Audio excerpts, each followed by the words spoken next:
Querido amigo, estamos iniciando hoje o estudo do capítulo 9 do Evangelho de João. Vamos estudá-lo em 12 programas. Hoje estudaremos os versos 1 a 23 e no próximo programa o final do capítulo, do verso 24 até o 41. No programa passado, estudamos o final do capítulo 8, onde vimos a discussão dos judeus com Jesus, quando ele defendeu a sua missão. Isso nos faz recordar que nesses programas estamos estudando a terceira parte do esboço de João, que nos apresenta as oposições ao Filho de Deus. Nesse capítulo 9, com a cura desse cego de nascença, vamos encontrar mais oposição a Jesus. Mas no texto de hoje, vamos estudar os primeiros detalhes desse sexto sinal que João usa para mostrar que Jesus é o Cristo, conforme ele menciona lá em 20, 30, 31. Vamos analisar esses 23 versos, dividindo-os em 5 parágrafos. Em primeiro lugar, nos versos 1 a 5, temos um conceito inadequado. Sobre esse conceito expresso pelos discípulos, consideraremos 2 aspectos. Primeiro, o primeiro aspecto mostra-nos os discípulos refletindo um conceito errado. A pergunta que os discípulos fizeram revela-nos a maneira que muitos têm de encarar as circunstâncias da vida. Mestre, quem pecou? Este ou seus pais para que nascesse cego? Conforme nos informa a Bíblia de Estudos NVI, naqueles dias os rabinos tinham desenvolvido o princípio de que não há morte sem pecado e não há sofrimento sem iniquidade. Até mesmo tinham a capacidade de pensar que uma criança podia pecar no ventre materno ou que a sua alma podia ter pecado em estado pré-existente. Sustentavam também que castigos terríveis sobrevinham a certas pessoas por causa dos pecados dos pais. Mas esse pensamento não ficou restrito somente àqueles dias. Hoje também muitas pessoas afirmam que todo mal tem como origem algum pecado.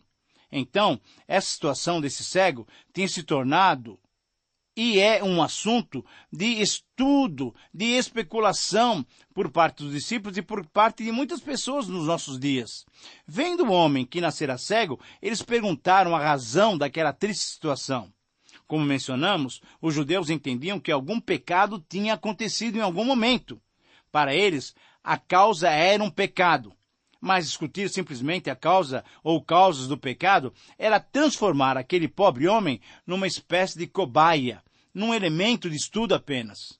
Não era esta a maneira certa de tratar o assunto. Jesus sempre procurou dar um sentido prático aos seus ensinos, quer dizer, ele não estava especulando a respeito dos assuntos transcendentais, quando isso não trouxesse algum benefício espiritual ou até físico para alguém. Não estou dizendo que ele não ensinava verdades espirituais profundas. Não, quero apenas dizer que, mesmo quando ele falava sobre sistemas transcendentais, ele procurava beneficiar alguém no sentido espiritual ou até físico. A sua grande ênfase era agir de modo a beneficiar o necessitado. O seu ensino, por mais profundo que fosse, se tornava em algo prático, beneficiando o espírito, a alma e o corpo das pessoas. O segundo aspecto nos mostra, em Jesus, a revelação dos propósitos divinos. Este episódio nos faz ver como Jesus estava atento às circunstâncias que o cercavam. Ele viu o cego e tratou com seus discípulos. Esse cego chamou a atenção de Jesus de um modo especial. É importante notarmos que Jesus estava sendo perseguido pelos judeus, mas mesmo assim, ele estava sempre interessado no bem-estar dos necessitados. Quando temos algum problema, geralmente ficamos tão concentrados em nós mesmos, em nosso problema, que nós nos esquecemos dos outros. Porém, não vemos essa atitude em Jesus. Você se lembra, por exemplo, do último verso do capítulo 8? No versículo 59, os judeus estavam pegando em pedras para atirarem em Jesus. E logo no primeiro versículo desse capítulo, do capítulo 9, caminhando, Jesus viu um homem cego de nascença. Ora, quando ele viu esse homem cego e infeliz, isso não quer dizer que ele apenas viu, olhou e passou. Não, o ver de Jesus é diferente. Quando Jesus olhou para Zaqueu, ele olhou para ele com um propósito, querendo salvá-lo. Quando Jesus olhou para aquele paralítico que estava há 38 anos no tanque de Betesda, olhou para curá-lo, para salvá-lo. É assim também que Jesus olhou para esse cego de nascença. E é assim que Jesus olha para você e olha para mim. Ele olha com compaixão, com amor, com ternura. Em relação à sua ministração aos discípulos, Jesus não entrou diretamente nessa questão do pecado ser ou não a consequência daquela situação, daquele homem ser cego de nascença. Ele mostrou que não se deve procurar especular a respeito disso. Mas sim, eles deveriam ajudar o cego. Era uma atitude mais cristã, mais correta, mais humana. Assim, quando os discípulos perguntaram quem pecou, se foi o cego ou seus pais, Jesus foi direto. Jesus sempre é direto. Nem ele pecou, nem seus pais, mas foi para que se manifestem nele as obras de Deus. Ora, dizendo isso, Jesus mostrou que a atitude cristã é a de transformar as misérias do mundo numa oportunidade de servir e de glorificar a Deus. Em vez de ficarmos discutindo sobre assuntos de mera especulação, devemos honrar e glorificar o nome de Deus, servindo aqueles que estão em desvantagem, servindo aqueles que estão em nosso caminho precisando de uma ajuda. O nome de Deus pode e deve ser grandemente glorificado se nos dispusermos a servir aos que são vítimas de alguma miséria ou tragédia. Com isso eu não quero dizer que tais tragédias não sejam causadas pelo pecado. Muitos sofrimentos, na verdade, são produzidos por algum pecado, sim, cometido pela própria vítima ou até por outros. Muitos têm nascido cegos, vítimas das doenças apanhadas pelos próprios pais na vida de pecado. Quantas vezes as crianças já nascem aleijadas ou cegas devido à vida profana vivida pelos pais? Pelo pai ou pela mãe. Ou então, nascem com algum problema por erros médicos até. Ora, se é assim, então, os discípulos estavam certos em fazer aquela pergunta? Olha, pensa bem. Jesus preferiu não discutir o assunto, mas sim oferecer uma solução prática e definitiva para o problema, curando o cego e dando-lhe visão. E assim ele estava ensinando diretamente os seus discípulos. E nos ensina também qual deve ser a nossa atitude. E no verso 4 ele diz o seguinte: é necessário que façamos as obras daquele que me enviou enquanto é dia. A noite vem, quando ninguém pode trabalhar. Quando Jesus fez essa declaração, ele usou o plural. Façamos as obras daquele que me enviou. Em certo sentido, como veremos em 14:12, ele convocou os discípulos para o ministério de abençoar os outros. E essas obras deveriam ser feitas enquanto era dia, porque a noite logo chegaria. Enquanto é dia, para Jesus, significava que era o tempo em que ele ainda estaria aqui no mundo, conforme o versículo 5. Mas para os discípulos, para nós, para a igreja que recebeu a sua missão, ele estava se referindo, enquanto é dia, ao final dos nossos dias, ou ao final dos dias em que a igreja estará aqui na terra ainda sob o poder do Espírito Santo. Agora, a frase do versículo 5, enquanto estou no mundo, sou a luz do mundo, é um reforço, claro, da expressão que ele usou em 8:12. E significa que ele é a luz que traz a vista aos cegos espirituais. Aqueles que não veem espiritualmente. A cegueira espiritual é que é fatal. Não se pode nem comparar com a cegueira física. Certamente é triste e é difícil ser cego. Eu já conversei até com alguns cegos e de fato é algo que nós não podemos, quem não é cego, não pode imaginar. Porém, querido amigo, a cegueira espiritual é muito pior. É a cegueira da alma. É a cegueira do nosso interior. E você? Qual é o seu conceito sobre o sofrimento de todos nós? Você já teve seus olhos abertos por Jesus? Você tem caminhado na sua luz? Querido amigo, apropie-se da luz que é Jesus. Ele dá direção segura, ele segura nas nossas mãos e nos conduz pelo único caminho. Ele mesmo é o caminho. Em segundo lugar, nos versos 6 e 7, temos um milagre estupendo.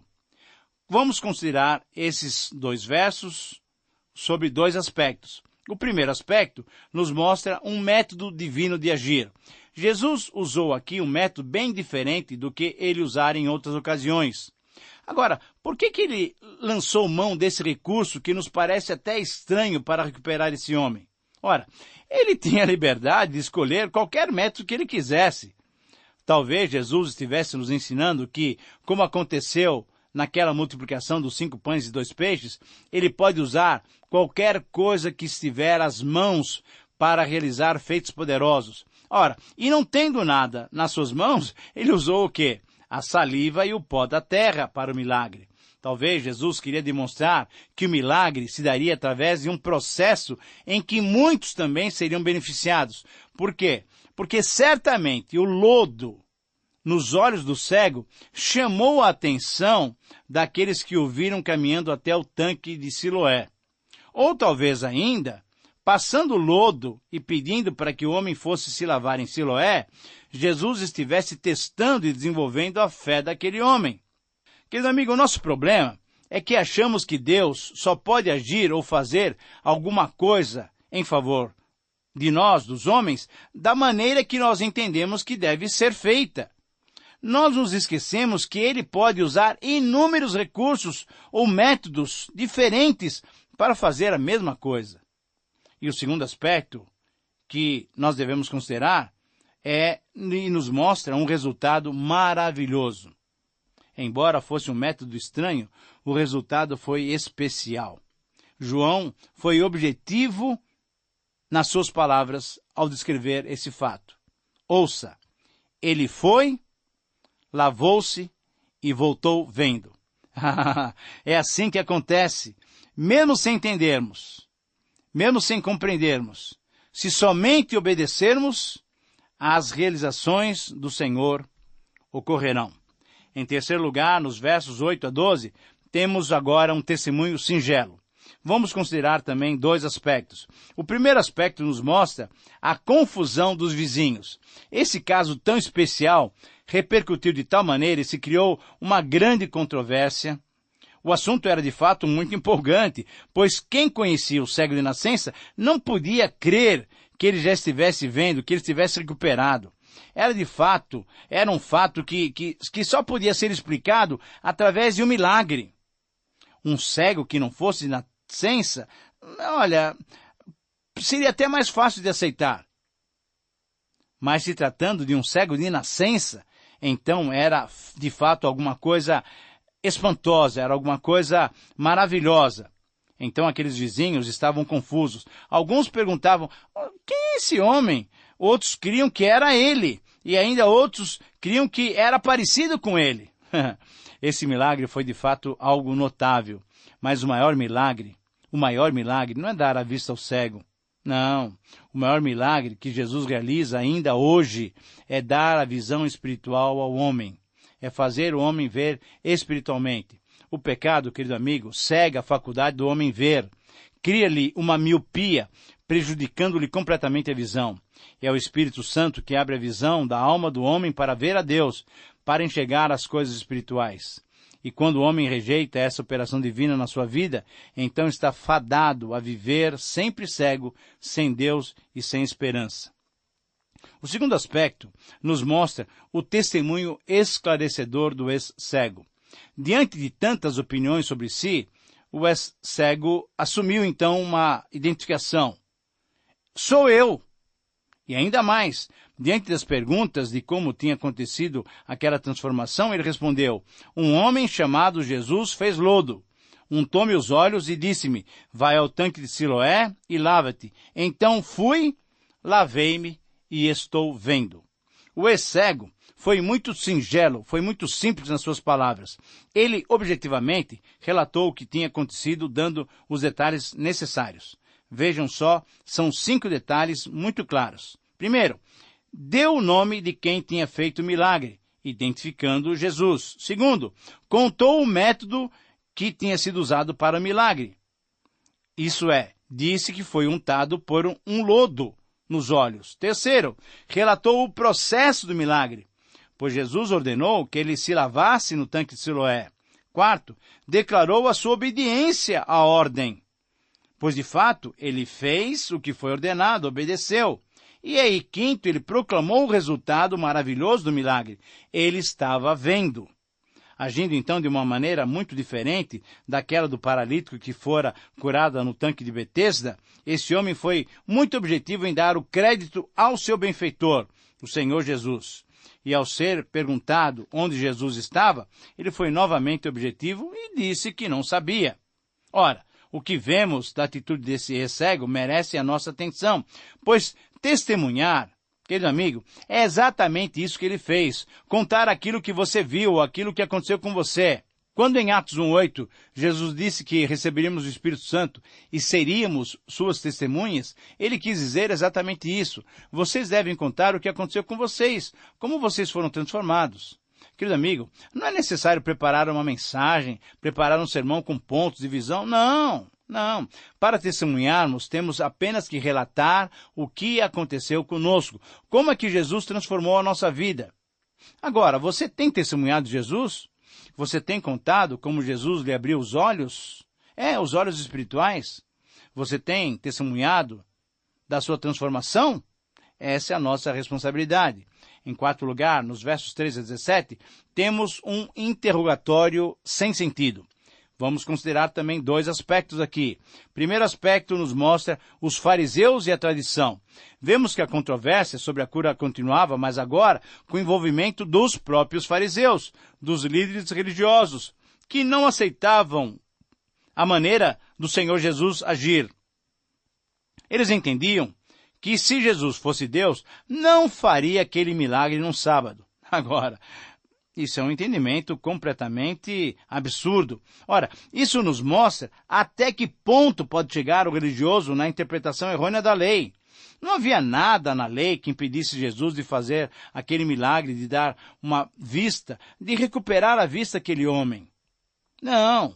Além disso, Jesus já tinha dito que era possível fazer ações que fossem benéficas, conforme nós vemos lá em Lucas 13:15, conforme vemos em Êxodo 23, Deuteronômio 22.